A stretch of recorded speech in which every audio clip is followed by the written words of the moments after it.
7 poems from the poetry collection Before the Day Kills the Night by Elina, aka Volk Kinetshniy.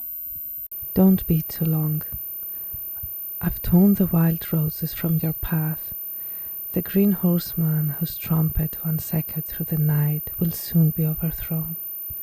His reign forgotten as the stars begin to fade. I have sent your feathered brother, invisible to the horses on the starless night. Can't you hear? The night birds sing your song, their voices trembling with the weight of memory. Don't be too long. The golden butterflies will drown the priests this night, and the villagers, defeated by the dark, shall not rise again. Don't be too long. Fly over skeletons and flies at the pace of the owls who know the way. Let the moon lick your soul while shadows burn deep into your eyes. I've sent the wolves to devour the river. Don't be too long. Hurry before the clocks begin to chime, before the dead stir from their silent graves. Come inside before the day kills the night. Not mine. I look at the stacks of forgotten notebooks, hidden away in small dusty cupboards. They are my notebooks, filled with my words, and yet they feel like fragments from another life, a life that no longer belongs to me. The scribbles on the pages, once familiar, now seem like the handwriting of a stranger, the thoughts foreign, as though they come from a mind I no longer recognize. Someone I once knew, but who has long since faded into the mist. They are not mine. I am not mine. The stains on the paper make it hard to write, as if the tears I never shed had seeped into the pages, burning away the words. For so long, those tears have burned beneath my eyes, but they never fell. Instead, they turned inward, flooding me in silence, drowning me in a quiet grief I cannot name. I am not mine. The trees outside my window, once so familiar, now seem like strangers. The night that falls upon my dreams is not the night I used to know. The rain that once soothed me has become nothing more than a sound. The stars do not shine for me, and the wind touches the face of a stranger, not mine. Red blood. His footsteps are covered by thick white snow, and soft, star-shaped snowflakes nest on his lashes, briefly, just before they die inside his fiery eyes. The houses, with their cold frosted windows, glance at him, but when they see, they turn away, insulted by the awkward beast who walks among them. Red droplets stain the alabaster path as he breathes, covering the wrath that lives within him under his long black coat. Ideal sinners. You set fire to the tombs, waiting for the souls to die, but the flames only danced, casting shadows on the valley of pain.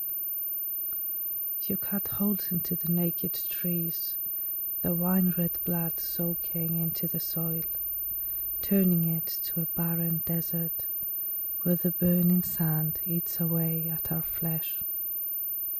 You scorch the sky with your flames to kill the sun, to poison the air we breathe. You froze our egos and bit our eyes, then spat venomous blue fire over our bare, trembling bodies. You tried to kill us so many times, and yet, here we stand, on grass that grows pure and green. The nightbirds fill the darkness with their lullabies, and the golden moon rises, softly healing the wounds that you thought would never close. Now the dawn shines its brightest star for me, just for me, just for us. Dead bug. The walls once strong now wear decay, as time has stained them like old letters no longer read. The brains that once thought here have soured, and the sound of breaking echoes like a distant lullaby.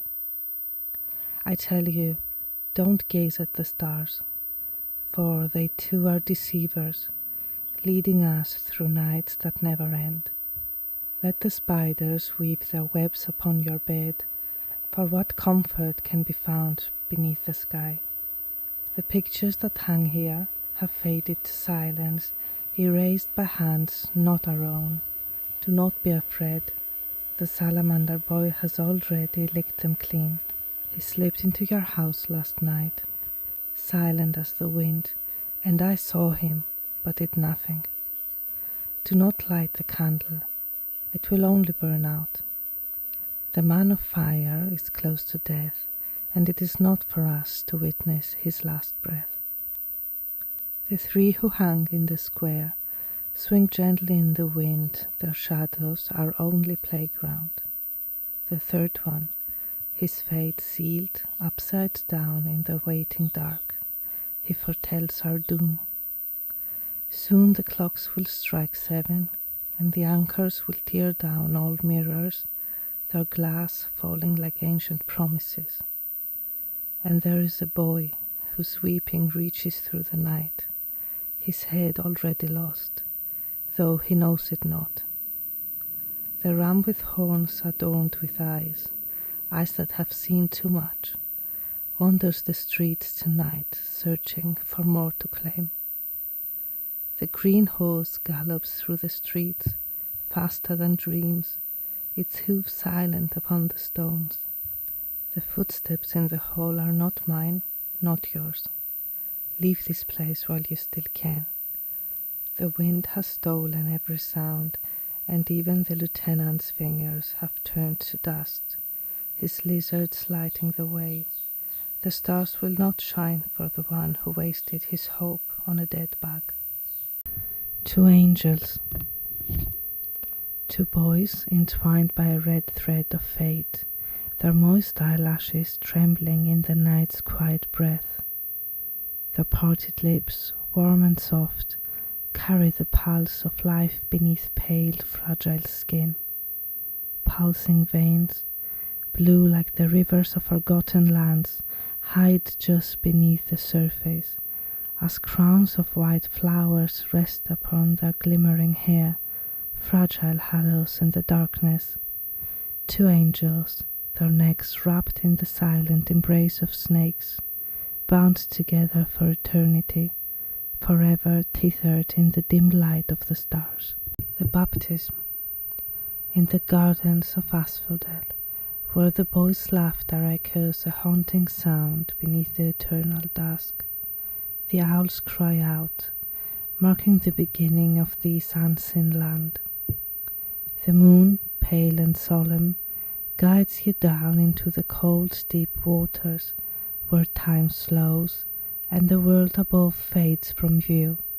Beneath thick leaves, the bats whisper illusions into your ears, their wings steering the stillness as shadows twist and twine. The boys, their hands cool and gentle, lead you astray into the forgotten paths to dance with Peter Pan beneath the stars and drink red ambrosia from the golden cup. In these waters, beneath this moon, the baptism is not one of innocence but of forgetting, and the boys, their innocent smile, are no longer what they were. You too are changed, as the night claims you as its own.